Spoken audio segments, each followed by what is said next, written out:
네, 원구성 협상은 결렬이 됐고 결국 더불어민주당이 정보위원장을 제외한 17개 상임위원장 자리를 모두 갖기로 했습니다. 선출까지 됐죠. 자, 이후 국회 상황이 궁금한데요. 자, 입장 들어보겠습니다. 더불어민주당의 김영진 원내 수석 부대표 연결하겠습니다. 나와 계시죠, 의원님? 네, 안녕하세요. 네. 김영진입니다. 자, 일단 사실관계부터 좀 확인을 할게요. 가 합의까지 봤던 게 맞습니까? 네, 실제로 6월 28일 날 예. 박병석 국회의장과 여야 원내대표, 수석부대표까지 포함해서 5명이 협의를 3시간 30분에 걸쳐 했고요. 예. 상임위원장 11대 7부터 법사위원장 문제, 한일 일본군 위안분 피해자 국정조사 문제, 한명수 총리 법사위 청문회를 비롯한 예. 8개 항의 합의안을 만들고 8개 항. 예. 그다음에 사인을 앞두고서 사인을 하고 각 당에 가서 추인을 받자라는 민주당의 주장과 그렇지 않다라 조영 대표께서 미래통합당의 의견을 들어봐야 된다. 그런 것의 의견 차이로 사실은 28일 날 일요일 날 밤늦게까지 이 합의안을 만들어 놓고 각자의 당으로 돌아갔던 과정이 있었습니다. 그러면 정리를 하면 8개 항의 가 합의문까지는 작성이 됐지만 서명은 안 됐던 거군요. 간단히 정리를 하면. 그래서 지금 미래통합당에서는 가 합의가 아니라 의견 접근일 뿐이라고 이야기하는 게 그럼 서명을 안 했기 때문에 이렇게 이해를 하면 되는 거군요. 네, 그렇습니다. 네. 그래요. 그러면 여기서 8개 항의 그 가 합의 내용 중에 법사위원장 같은 경우는 2년은 그냥 지금대로 가고 나머지 2년은 그 대선에서 승리한 정당에 가져간다. 보도가 이렇게 나오던데 맞습니까? 네, 맞습니다. 이게 문구는 제21대 국회 후반기 법사위원장은 여당이 우선 선택권을 갖는다. 즉 대선이 3월 9일이고 대통령 취임이 5월 9일. 그렇죠. 그렇기 때문에 원구성은 5월 29일이니까. 그렇죠. 21대 국회 하반기 원구성은 대통령 선거에서 이긴 여당에게 우선 선택권을 주면 그런 권한으로 진행을 하라. 그런 취지로서 이 항을 넣었던 겁니다. 그러면 이제 국정조사는 위안부 국정조사 그다음에 한명숙 그 총리 관련한 법사위 청문회. 요 두 가지로만 한정을 해서 가합의가 됐던 거였습니까? 네, 그렇습니다. 그러면 나머지 5개 항목은 뭐예요? 8개 항목이라고 말씀하시는 그러니까 법사위 제도 개선에 대해서 미래통합당은 법제위원회와 사법위원회를 구분해서 여야가 맞는 안, 민주당은 법사위의 체계자구 심사권을 정비해서 법사위가 상원이나 발목 잡게 기능을 하지 않고 본래 기능으로 가는 안 이렇게 있기 때문에 법사위 제도 개선은 여야가 진정성을 갖고 협의 처리한다 이렇게 들어가 있고요. 그다음에 추경은 이번 회기 내에 처리한다. 그리고 어제 상임위원과 상임위원장을 선출한다. 그리고 개원식은 합의가 됐기 때문에 오늘 6월 30일 개최한다. 이렇게 해서 세부적인 사안과 큰 사안을 모아서 그렇게 정리했던 겁니다. 그러면 지금 주호영 미래통합당 원내대표 같은 경우는 그러니까 비록 서명은 안 했지만 구두로는 오케이 분명히 의사를 밝혔었습니까?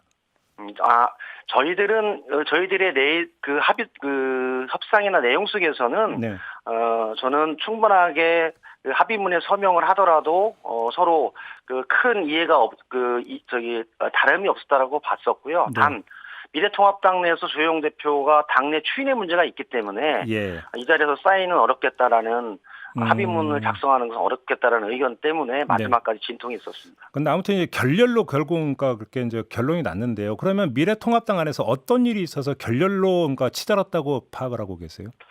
저희들이 보기에는 6월 15일 날 6개 상임위원장 선출, 그다음에 6월 5일 개원 협상, 그리고 6월 26일 날 금요일 날 협상, 6월 28일 날 협상, 한 5차례 협상이 있었는데요. 사실은 여야 원내대표들은 원내에서 4선 5선하신 국회의원들이기 때문에 여야가 어떤 방식으로 상임위원장을 배분해서 원구성을 하는 것이 합리적이고 타당한 것인가라는 부분들이 다 알고 있거든요. 그리고 다수당과 소수당이라고 하는 의석수 차이를 서로 인정합니다. 176대 103이라는 것을 인정한 가운데 협상에 들어가는데 이것에 기반해서 협상을 하면 미래통합당 내에 들어가면 번번이 의원총회나 아니면 보이지 않는 손해에 의해서 부결이 됐다라고 봤고 저는 그래서 어제 회의에서도 얘기했지만 김종인 비대위원장이 18대 0으로 해서 여당이 다 가지고 와라 이렇게 가이드라인을 줘버리니까 그것에 의해서 미래통합당 의원부터 해서 많은 분들이 원만한 원구성을 만들기보다는 이 원구성 자체를 차기 대선의 전략으로 네. 아니면 민주당이 18개를 다 해서 한번 책임져 봐라. 그리고 문재인 정권은 2년 동안 실패하기 때문에 2년 내에 우리가 대선에서 이긴다. 네. 이런 정략적 목표를 가지고 원구성을 접근했기 때문에 실패했다라고 보고요. 저는 그 문제 속에서 김종인 비대위원장이 너무 과도한 허들을 만들어서 이 원구성 협상의 통과를 좀 원만하게 진행되는 것을 막지 않았나 그런 생각이 많이 들고 알겠습니다. 의원님, 근데 김종인 그 비대위원장의 비토는 혹시 확인하고 하시는 말씀입니까? 아니면 이제 저는 공개적인 제가 보기에는 협상장에서도 그렇고요. 예. 여러 가지 과정 속에서도 김종인 위원장의 비토라고 하는 부분들이 분명히 느껴졌고요. 예. 실제로도 아마 김종인 위원장도 알고 조영 대표도 알고 모든 사람이 저는 미래통합당 사람들이 알고 있을 거라고 생각합니다. 알겠습니다. 네. 그 얘기를 안 할 따름인 것 같아요. 알겠습니다. 좀 이후가 궁금한데요. 자, 아무튼 이렇게 됐는데 지금 일부 언론은 어떤 식으로 보도를 하고 있냐면 3차 추경까지 처리한 다음에 지금 상임위원회를 다시 원위치 돌려서 야당 몫을 배분할 가능성이 있다라는 보도를 내놓고 있는데 어떤 말씀 주시겠습니까? 사실 이번에 상임위원장 선출도 네. 저희들이 의석수에 비례해서 11대 7 법사위와 예결위를 합리적으로 나눠서 다수당과 소수당의 역할을 하는 부분으로 했고 네.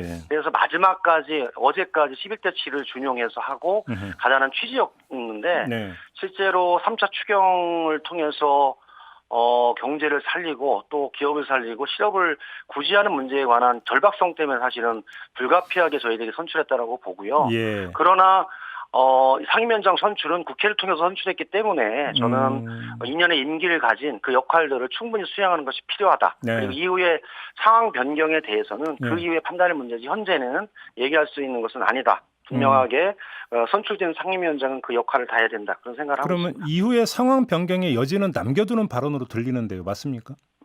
그거는 제가 보기엔 정치는 항상 여러 가지 변동 가능성이 있고요. 네. 여야 간의 관계라든지 국민의 목소리 이런 부분들을 겸허하게 받아들이는 부분이 있다라고 보거든요. 예. 그런데 현재 선출된 위원장들이 저는 2년 임기 위원장으로서 역할을 수행하는 것이 필요하고 네. 또 사실은 미래통합당에서 김종인 대표나 조영 대표가 반복적으로 18대 0으로 해서 여당이 다 가져가서 책임져라. 네. 이런 식의 말씀을 많이 하셨기 때문에 네.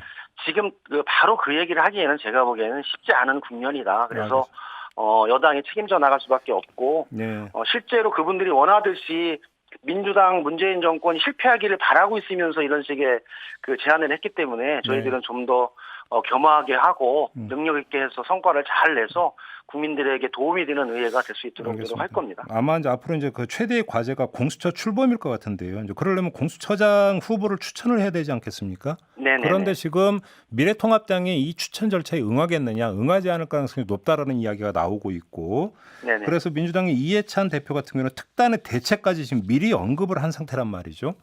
자, 여기서 이해찬 대표가 이야기했던 특단의 대책이라고 하는 게 공수처법을 바꾸는 겁니까? 현재 민주당은 그런 생각을 전혀 하지 않고 있고요. 네.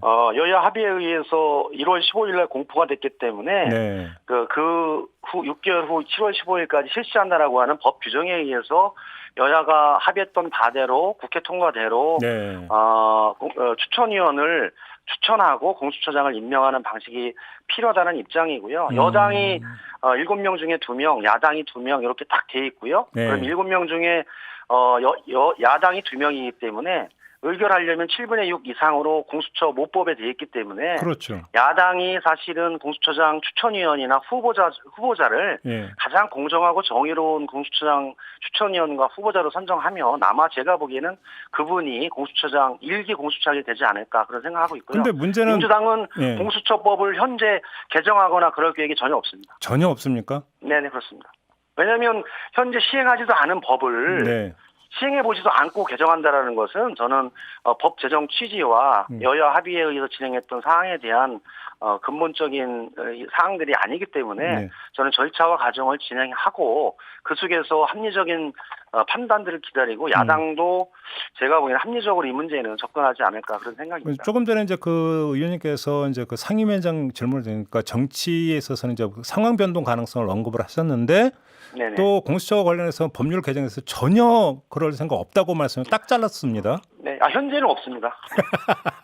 왜냐하면 예. 저는 뭐 아시지만 법률을 만들어 놓고 예. 단 한 번도 시행해 보지 않고 개정한 예를 저는 본 적이 없거든요. 네. 저는 그 공수처법을 그 시행을 하면서 만약 그 속에서 문제점이 드러나면 그것에 대한 개정을 얘기할 수 있지만 네네. 지금 절차가 진행되는 과정 속에서 개정을 얘기하는 것 자체는 타당하지 않다. 그래서 여야가 머리를 맞대고 이 문제에 관해서는 해법을 찾는 것이 필요하다. 알겠습니다. 그런 입장입니다. 마무리를 해야 되는데 그렇게 되면 결국은 7월 15일이라고는 출범 날짜는 못 지킬 가능성이 높다고 봐야 되겠네요. 현재는 말씀하시지만 물리적으로 현재는 어려운 상황입니다.